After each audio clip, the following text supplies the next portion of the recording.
Hello guys, welcome back to my channel stock sense. तो आज की इस वीडियो में हम देखेंगे अगर निफ्टी का एनफ्लाई आप डिप्लॉय करते 3 अप्रैल 2025 की एक्सपायरी अगर ट्रेड करते तो क्या कुछ सिचुएशन बनती। वो चीज़ हम आज देखेंगे। और जो लोग नए हैं, जो लोग फर्स्ट टाइम देख रहे हैं, उन लोगों के लिए मेरे चैनल स्टॉक सेंस पे आपको मोस्टली एनफ्लाई रिलेटेड ही वीडियोस देखने को मिलेगी, जहाँ पे मैं एनफ्लाई की जो स्ट्रैटेजी है मैं पिछले 3-4 सालों से फॉलो करते आ रहा हूँ, वही चीज़ मैं आपके साथ यहाँ पे शेयर करूँ। ठीक है, तो सीधे चलते हैं स्टॉक मॉक पे। ठीक है, ये स्टॉक मॉक का इंटरफेस है। 27th ऑफ मार्च हमने सिलेक्ट की क्योंकि हमारी targeted expiry 3rd of April है। तो इसके प्रीवियस एक्सपायरी पे अराउंड 3:15 पीएम के आसपास हम न्यू ट्रेड इनिशिएट करेंगे for the targeted expiry 3rd of April. ठीक है, तो यहाँ पे 3rd ऑफ अप्रैल हमने सेलेक्ट किया एंड हमने एक सैडल शॉट किया एटीएम पे, एंड जितना भी हमने प्रीमियम कलेक्ट किया, ठीक है, उस उतना दूर हम उसके हेजेस बाय करेंगे। तो यहाँ से हमने लगभग 300 रुपये के आसपास प्रीमियम कलेक्ट किया है। तो ऊपर जाके हम 300 पॉइंट्स अवे कॉल बाय करेंगे एंड डाउन साइड 300 पॉइंट हम पुट बाय करेंगे। यहाँ पे हमने पुट बाय कर लिया और मिनिमम 2 लॉट से करनी है हमें। देखिए 2 लॉट के लिए अराउंड 3.5 से 4 लाख के बीच में मार्जिन लगता है। ये वैरी होते रहता है, लेकिन हम उतना बफर आप मान के चलो कि 3.5 से 4 लाख के बीच में आपको मार्जिन लग सकता है। तो इसके हिसाब से ही हम आरओआई कैलकुलेट करेंगे। ठीक है, तो जो भी एडजस्टमेंट्स हमें करनी है वो 15 मिनट कैंडल क्लोजिंग बेसिस पे ही करनी है। ठीक है, तो जो भी मैं स्टेप्स फॉरवर्ड करूँगा वो 15 मिनट कैंडल बेसिस के हिसाब से एडजस्टमेंट भी हमारी इनिशिएट होगी। ठीक है, तो चलते आगे आगे देखते हैं क्या हुआ।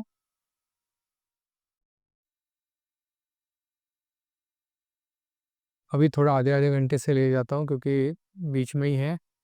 थिंक ब्रेक इवन ब्रीच हुआ नहीं है। ठीक, देखो अभी आपने कल डिप्लॉय किया, मतलब थर्सडे को डिप्लॉय किया, आज फ्राइडे है, एक दिन पास ऑन हो गया और ब्रेक इवन इंटैक्ट है आपका। ठीक है, तो ब्रेक इवन अगर ब्रीच नहीं हुए आपके तो आपको दोनों साइड से रिवर्स बाइंग करनी है। ठीक है, तो अभी बहुत सारे लोगों का कन्फ्यूजन ये होता है कि रिवर्स बाइंग क्यों करनी है। मैं आपको दिखाता हूँ रिवर्स बाइंग क्यों करनी है। ठीक है, तो पहले आपका एंड ऐसे दिखता है। ठीक है, तो रिवर्स बाइंग क्यों करनी है हमें कि जैसे ईच डे पास ऑन होते जाता है तो रिवर्स बाइंग करना मैंडेटरी है। क्यों मैंडेटरी है मैं ये चीज़ आपको बताता हूँ। देखिए आयन फ्लाई आप जब भी डिप्लॉय करते हो तो ये जो मैक्स प्रॉफिट है 30,000, मतलब ये सेंटर का पार्ट। ठीक है, जो भी आपका कैपिटल साइज होगी उसके हिसाब से लेट से 15% यहाँ पे दिख रहा है, तो लेट से हाफ भी करेंगे इसका तो 7% के आसपास। वो कभी भी आपको मिलेगा नहीं, वो तो रेयर टू रेयर सिचुएशन में आपको मिल सकता है, लेकिन वो तो प्रोबेबिलिटी का पार्ट है। मतलब वो मतलब ना होने के ही चांसेस बहुत ज़्यादा है। ठीक है, तो अभी बचा हुआ पार्ट है कि लॉस हमारे हाथ में, रिड्यूस करना जो पार्ट है वो हमारे हाथ में।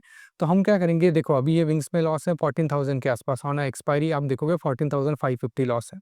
इसका मतलब क्या है कि आपको ये लॉस रिकवर करने के लिए कितना प्रीमियम लगेगा।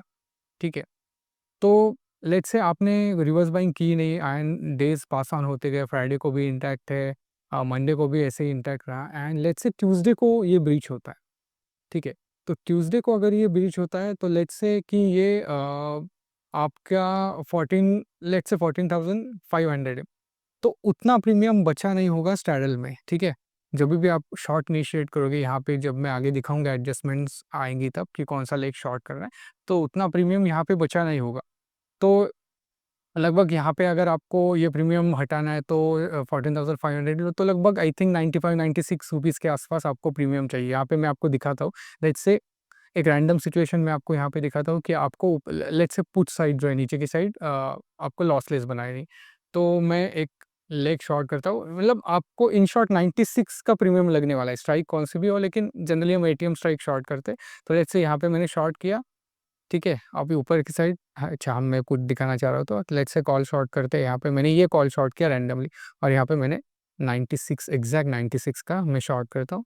तो देखिए नीचे की साइड जो है वो लॉसलेस हो जाएगी। ठीक है, लगभग 150 रुपये लॉस है। तो मतलब क्या हुआ कि इट टोटली डिपेंड्स कि आप कितना प्रीमियम कलेक्ट कर रहे हो। तो अभी जैसे जैसे डेज पास ऑन होते जाएंगे तो आपको लगता है एटीएम पे आपको 96 रुपीज़ प्रीमियम मिलेगा? ऑब्वियसली नहीं मिलेगा। ट्यूसडे को आपको लग रहा है 96 प्रीमियम मिलेगा। 96 मतलब स्ट्रैडल का प्रीमियम चल रहा होगा लगभग 200-250 रुपये। ये अभी 237 रुपीज़ चल रहा है, तो ट्यूसडे को आपको लग रहा है कि 250 रुपये प्रीमियम हुआ स्ट्रैडल का? नहीं होगा, राइट? इसलिए हम रिवर्स बाइंग करते हैं। तो रिवर्स बाइंग आप देखोगे, रिवर्स बाइंग करने से क्या होता है, देखो मैंने रिवर्स बाइंग कर ली यहाँ पे, एंड यहाँ पे एक स्ट्राइक अंदर ले ली और प्रीवियस लेग बुक के। तो जो 450 लॉस था, 14,500 जो लॉस था, 14,500, ये रिड्यूस होकर 9,400 के आसपास आया। आपने देखा कहाँ 4,500 था और कहाँ 9,400 पे आए। तो अभी यहाँ आपको ये लॉस रिकवर करने के लिए आई थिंक 9,400, तो 62 के आसपास आपको प्रीमियम लगेगा। तो ऑब्वियसली 62 प्रीमियम तो हो सकता है ट्यूसडे के आसपास, मतलब लगभग स्ट्रैडल का अगर कंबाइंड प्रीमियम देखेंगे तो 120 रुपीज़ के आसपास होगा वो। तो ऑब्वियसली वो हो सकता है, तो ये भी चीज़ें हमें ध्यान में रखनी है, तो इसलिए हम रिवर्स बाइंग करते। लेकिन आप बोलोगे कि रिवर्स बाइंग हम करते तो हमें नुकसान कहाँ पे होता है, मतलब रिवर्स बाइंग करते तो प्रोज है तो कॉन्स भी होगा ना उसका। तो इससे जो हमारा प्रॉफिट का पार्ट है ना, वो प्रॉफिट वाला पार्ट धीरे धीरे रिड्यूस हो जाता है। ऑब्वियसली हम इतना कमाएंगे नहीं, तो ऑब्वियसली हम इसमें से हम दे देंगे कुछ और यहाँ पे वो ऐड करेंगे। इससे होगा क्या कि बैलेंस वे से आप ट्रेड मैनेज करना सीखोगे। तो ये सारी चीज़ें होती है, इसलिए हमें रिवर्स बाइंग करनी पड़ी है।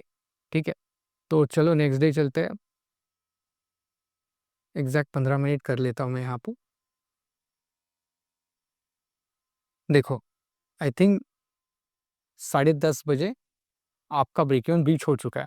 ठीक है, तो अभी आपको क्या करना है, 23,400, 23,400,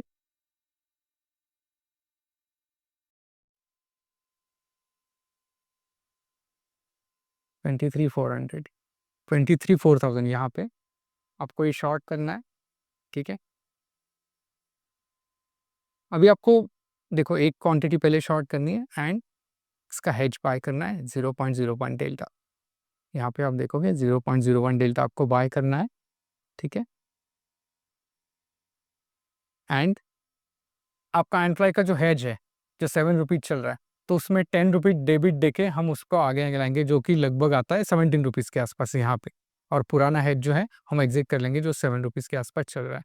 तो आपका पे ऑफ कुछ ऐसा दिखेगा। ठीक है, अभी देखो ऑलरेडी मार्केट इससे भी बहुत आगे है, तो आप सेकंड शॉट भी जो आपका पेंडिंग है वो भी आप इनिशिएट कर सकते हो। तो मैं यहाँ पे भी एक क्वांटिटी ऐड कर लूँगा एंड हेज जो है वही बाय कर लूँगा एक्स्ट्रा। ठीक है, तो आपका पे ऑफ कुछ ऐसा दिखेगा, 1 मिनट बाय, आपका पे ऑफ कुछ ऐसा दिखेगा। ठीक है, और यहाँ पे रिवर्स बाइंग भी हम कर लेते हैं कॉल साइड से, पुट साइड से सॉरी, एंड यहाँ पे मैंने बुक कर लिया। तो देखा आपका एनफ्लाई कुछ ऐसा बना। तो हमने क्या क्या किया, मैं फिर से आपको रिपीट कर लेता हूँ। जैसे ब्रेक इवन ब्रीच हुआ हमारा, हमने एटीएम जो चल रहा था, मतलब आपके जो ब्रेक इवन थे उसके राउंड ऑफ में जो भी नंबर आया, हमने एक लॉट शॉर्ट कर दिया एंड उसका हेज भी बाय कर लिया। ठीक है, लेकिन एक्सटेंडेड ब्रेक इवन के भी मार्केट आगे था, क्योंकि बहुत बड़ा market gap down in the sense बहुत बड़ी रेड कैंडल बनी होगी उस 15 मिनट में, तो मार्केट बहुत नीचे तक ट्रैवल करके आए। तो हमने क्या किया कि रिमेनिंग क्वांटिटी भी है वो भी हमने शॉर्ट कर ली, क्योंकि हमारा एंट्राई 2 लॉट से, तो हमने पहले एक क्वांटिटी शॉर्ट की, लेकिन हमारे break even extended break even के बाहर ही था मार्केट, तो इसलिए हमने सेकंड शॉट भी इनिशिएट कर दिया। और मार्केट इतना बाहर था कि हमारा जो हेज है आयन फ्लाइज का पुट जो हेज है उसके भी मार्केट पार निकल गया था। तो हमने इन द मनी जो है वो भी हमने कर लिया, ये लेग हम इन द मनी करते हैं। ठीक है, तो हमारा पे ऑफ कुछ ऐसा दिखने लगेगा। तो इसमें अभी प्रॉफिट दिख रहा है 28,000 के आसपास, इसका इसमें आपको प्रॉफिट दिख रहा है। अभी यहाँ पे रिक्वायर्ड मार्जिन लगभग 3 लाख रुपीज़ के आसपास आ रहा है, लेकिन कभी कभी प्रीमियम हाई होते हैं तो ये मार्जिन 3.5 लाख तक भी जा सकता है। लेकिन इसलिए मैं बोल रहा हूँ कि वैरी होता है, इसलिए मैं 3.5 से 4 लाख के बीच में हाइयर साइड की बात कर रहा हूँ। लोअर साइड में तो ऑब्वियसली 3 लाख के आसपास लग सकता है, लेकिन मैं हाइयर साइड की बात कर रहा हूँ, क्योंकि हमें आरओआई भी उस पर ही कैलकुलेट करना है। ठीक है, तो इस हिसाब से देखोगे तो अच्छा 0.8% के आसपास आपको ओवरऑल विंग में प्रॉफिट दिख रहा है। ठीक है, अगर आप आगे आगे जाओगे, देखो 15 मिनट, 15 मिनट,